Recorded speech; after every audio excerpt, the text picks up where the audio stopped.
大家好，我係你嘅星咧主持人阿星。相信大家呢幾日都知道咧，大班麵包西餅啊，就已經係正式結業啦。咁啊，官方出咗嗰個通告，就話係啦。嗱，咁啊，亦都相信大家咧都食過佢哋嘅麵包啊、蛋糕啊，甚至乎月餅啦，係咪？咁啊，我以前咧有一段時間咧都好中意食佢哋嘅冰皮月餅嘅，因為當時我仲細啦，當然係咪？咁啊，覺得真係好好食啊，同埋咧月餅又話即係凍冰冰又夠甜啊嘛，小朋友實中意啊嘛。咁啊，同埋我自己本身咧就好唔中意食嗰啲蓮蓉啊，我中意食蛋黃，但係唔中意食蓮蓉。咁傳統月餅咧全部都係蓮蓉嚟噶嘛，我又唔係好中意，所以咧我就好中意食咧冰皮月餅嘅。咁你覺得唔係重點啦嚇，因為而家咧冰皮月餅都好泛濫，周圍都係啦，已經咧唔再係嗰個年代咧好罕有嘅一啲產物。嗱，好啦，咁睇翻大班結業嘅消息咧，最近呢兩日報道咧，啲訪問啊，見到咧好多市民啊，對於大班結業咧都感覺到好可惜啊，即係證明咧其實佢仲有唔少支持者嘅。咁因為佢結業嘅時候咧，仲講有差唔多20間個分店啊，去同一時間拉閘。嗱，一間鋪頭由即係唔好話興旺啦、興盛啦，係嘛？咁啊走到結業咧，通常你會經歷過一個叫規模縮減嘅階段。大班呢個集團咧，最高峰期咧就據說有40間呢個門市賣麵包喎，賣到40間門市咧，唔講得少喎，講真係嘛。咁去到最後而家咧都仲有差唔多20間門市啦，係嘛？咁啊嗱，佢咧唔係話萎縮到得翻10間8間。甚至乎更少，可能5、6間門市嘅時候咧，即係類似以前有啲叫超群啊，係咪海絲啊嗰啲咧咁樣嘅情況咧，去結業嘅喎。20間一個分店咧，其實唔係小數目嚟講真係嘛。如果你賣麵包咧多得過佢咧，我諗3隻手指啊數得晒㗎啦，已經係咪？咁啊，我相信佢應該都仲係三甲之內或者5名之內啦，一定有啦，係咪？如果以講賣麵包嘅連鎖店嚟講。咁所以咧，好明顯佢唔係冇捧場客，唔係冇支持者嘅。OK，呢個第一。好啦，第二啦，咁一間鋪頭或者一間公司做唔到落去嘅原因咧，得一個嘅啫就一定係賺唔到錢，係嘛？賺到錢咧就冇人嫌錢聲嘅。有啲人可能會話唔係好升，係嘛？有啲人咧諗住移民咁咧，就話將間鋪頭執咗佢就移民嘅喎咁樣。嗱，呢個咧就唔啱嘅，我覺得點解咧？因為嗰啲咧通常規模比較細，或者可能第一間鋪頭啊嘛，或者個公司規模咧相對地咧係冇咁大啊。咁就算咧佢想賣盤係嘛，都未必賣到個好價錢，仲要搞一輪諸如此類咁樣。咁咧就不如咧簡單啲乾手成腳執咗佢好過啦咁樣。咁但係如果去到呢啲規模嘅公司咧，如果你又有錢賺咧，你賣盤俾人咧，實有人接夠真係咪？一定係冇錢賺咧，先至冇人要，先至你要咁樣結業夠真。但係冇錢賺咧，又分開幾個問題喎。第一就係佢本身經營不善啦，即係話咧人哋行家做得掂，佢咧又做唔掂，咁所以佢要執啦咁樣。頭先講過啦，係嘛？佢嗰個規模喺現時嚟講咧，都仲係咧算係龍頭之一啦。同埋頭先所講見到好多訪問好多市民咧都覺得戥佢可惜，都係你支持佢嘅。你話佢經營不善咩咁樣？我咧又即係感覺上又唔似啊，講真。咁當然啦，係嘛？當然唔知佢會唔會背後話有啲投資失利之前買咗好多鋪諗住自用廠房諸如此類。咁如果你嗰啲咧就冇得講啦，真係嘛？咁我呢個投資失利就唔係經營不善係嘛？呢個兩個概念嚟嘅。好啦，第二啦就係咩咧？成本上漲得太誇張啦，咁大家都明白啦，頭先所講啦，你20間分店係嘛，鋪租人工燈油火蠟啲員工嘅福利強積金諸如此類咧，其實樣樣都好襟計嘅。咁當個收入係嘛捱唔住嘅時候咧，咁冇辦法㗎啦，都係咧要離場。第三就係咩咧？就係佢失去咗個議價能力。即係話咧佢嘅產品啊唔可以咧再將個價錢咧提升。如果佢可以將價錢提升嘅話咧，咁佢係 cover 到嗰個成本上漲冇問題噶嘛，係咪？咁甚至乎咧可能咧要再將個價錢咧再減低咧，咁更加搞唔掂啦，係咪？嗱，你問我咧係嘛？大班啲麵包係咪好好食咧？咁我覺得就未至於好好食，係嘛？咁佢亦都當然唔係難食，中挺挺或者中挺高少少咁啦。咁佢嘅價錢咧，我都覺得相對親民嘅。講起麵包咧，即係俾佢參考大家嚇。我喺大概我諗15-16年前啦，即係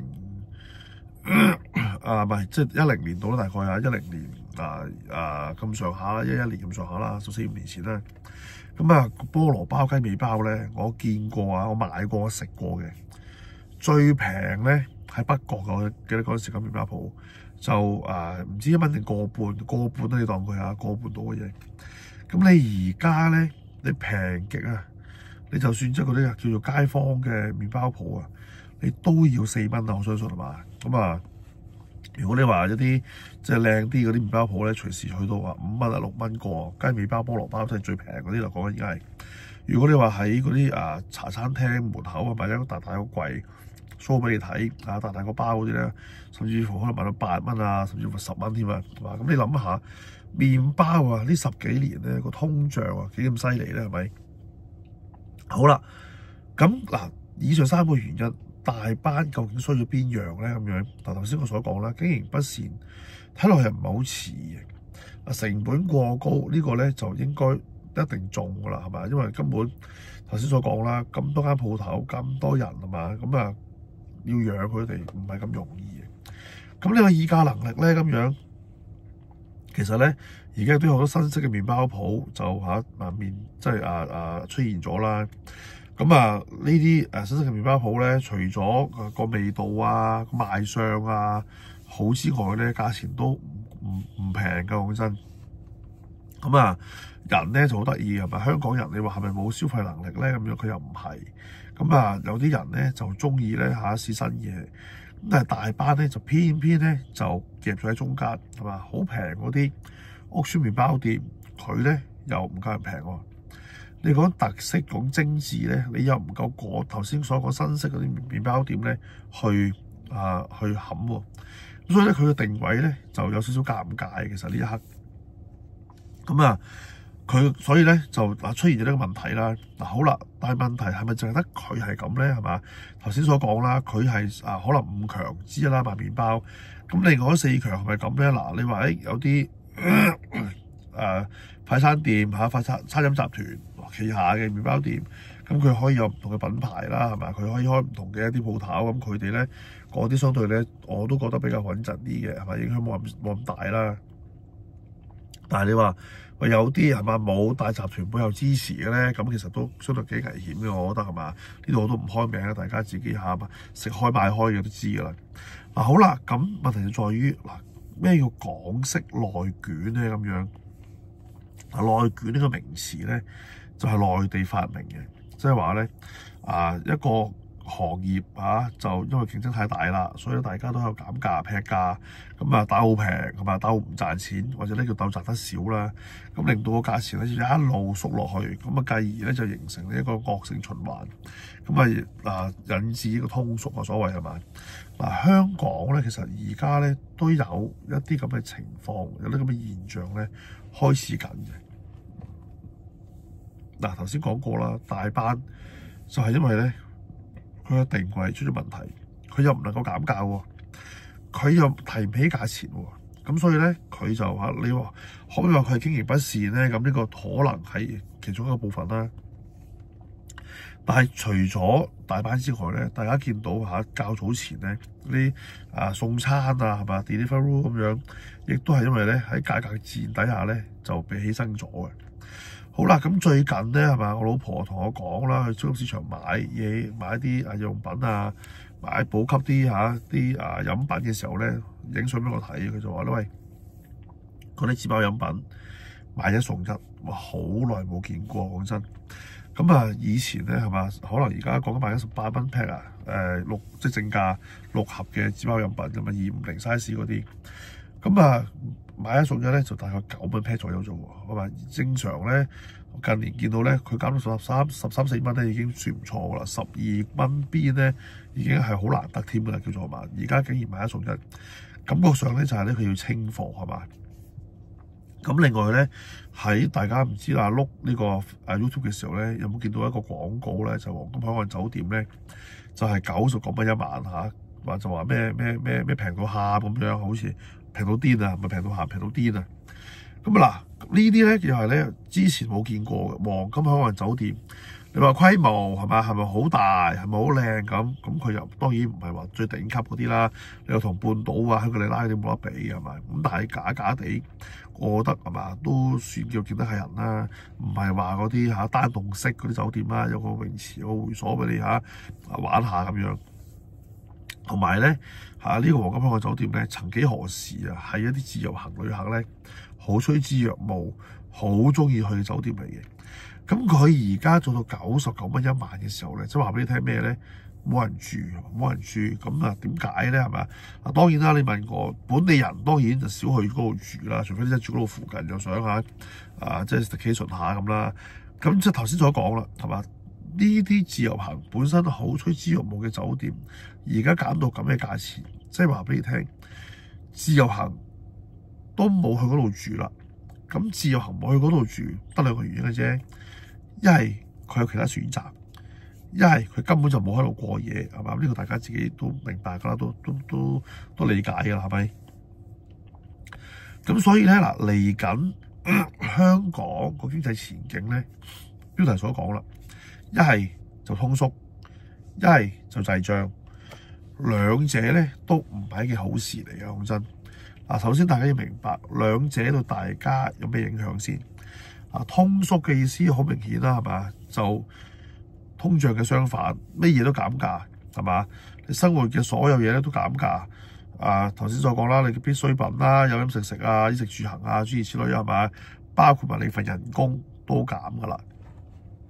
你份人工都減嘅時候咧，你嘅負擔能力、你嘅購買力直接下降，所以咧所有嘢都會跌。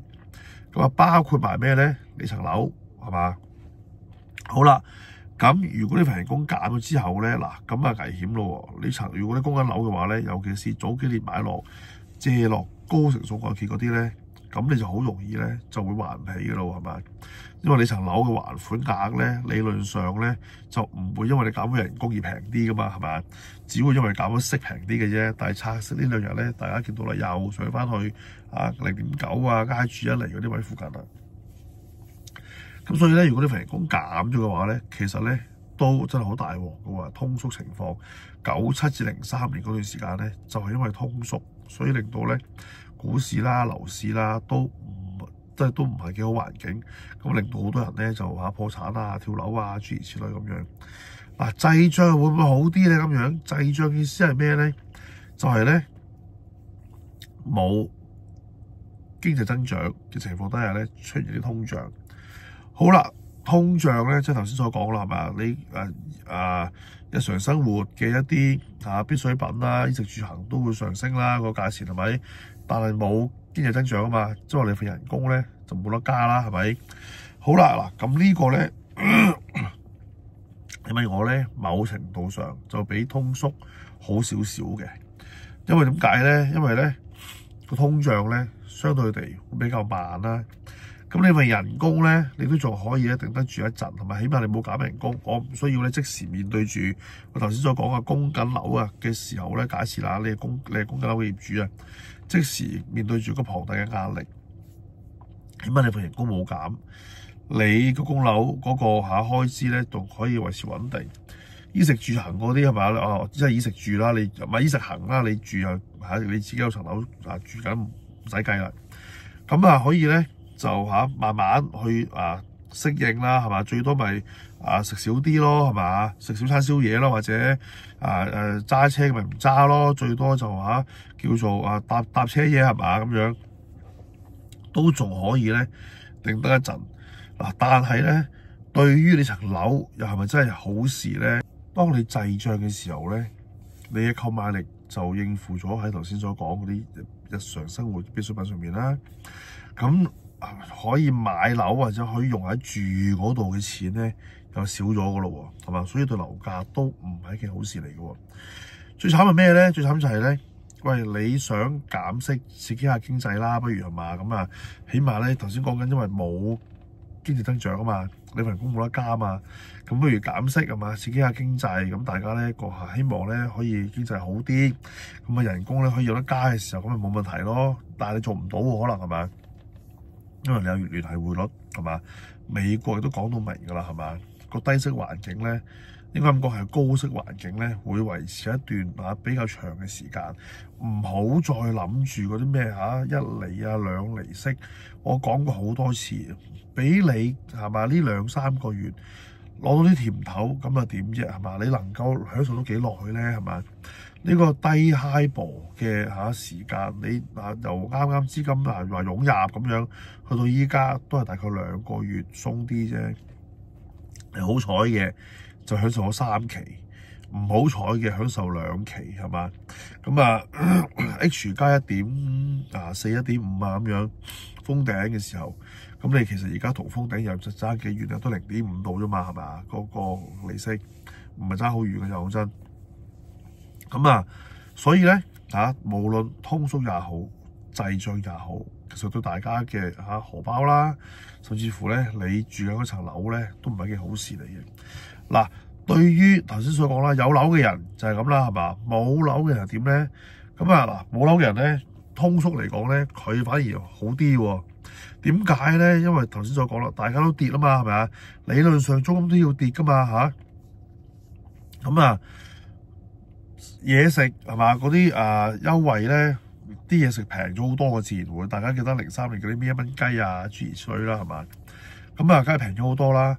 咁你份人工咧，其實某程度上咧，雖然縮咗，但係咧會見使咗嘅咁咧，你個租金又跌咗，你相對地咧，你住個質素咧，未必會差好多嗱。除非就係話咩咧，你個人工嘅減幅咧，比起個通縮更快、更嚴重，咁咧就嚟做別論係嘛？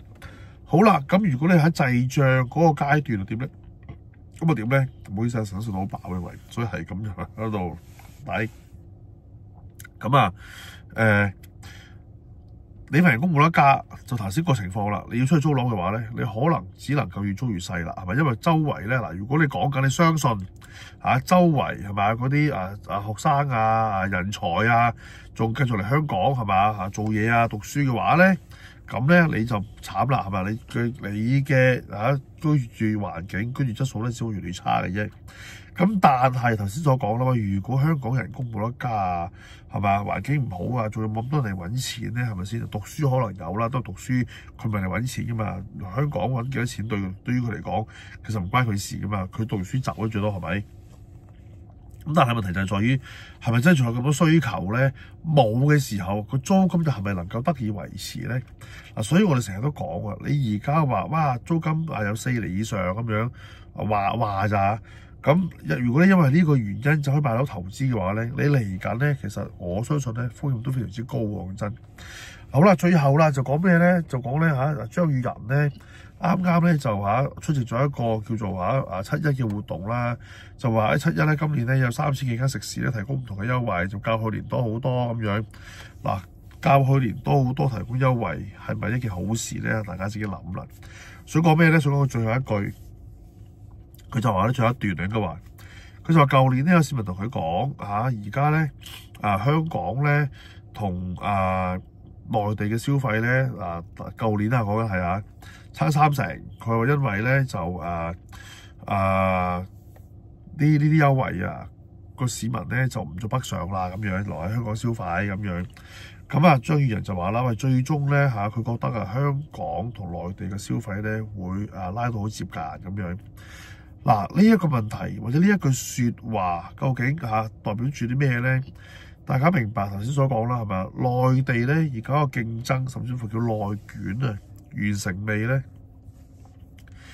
嗰個物價向下嘅過程穩定未呢？咁如果未嘅話，喂，如果香港要同內地拉到好接近，咁即係話香港呢物價下跌嘅速度只會更快嘅啫喎，係嘛？咁你如果以佢咁講法呢，就通縮呢就喺面前嘅咯，係咪？咁啊呢個機會呢比滯脹更加大。咁當然啦，有人會話：喂，唔係啊，咁啊內地會反彈噶嘛，咁啊佢升啲，你跌啲，係咪咁啊拉翻勻咯？咁啊最好啦，係咪？即係我都希望係咁。甚至乎你話哇，內地咧突然間之戰咁樣係嘛？上翻去將香港拉高埋，係咪大家咧人工水漲船高，咁啊更加理想添啦。咁但係呢個係嘛？究竟係理想啊，定係幻想咧？係嘛？咁呢個大家自己諗啦。好啦，今日講到呢度嚇，咁我想聽進一步分析嘅朋友，記得支持小弟新聞頻道 Patreon 同埋嘅 Facebook， 我哋下次再見，拜拜。想聽更多分析嘅朋友，請支持我哋 Patreon。想揾我嘅話，可以喺下面聯絡方法度揾到我㗎。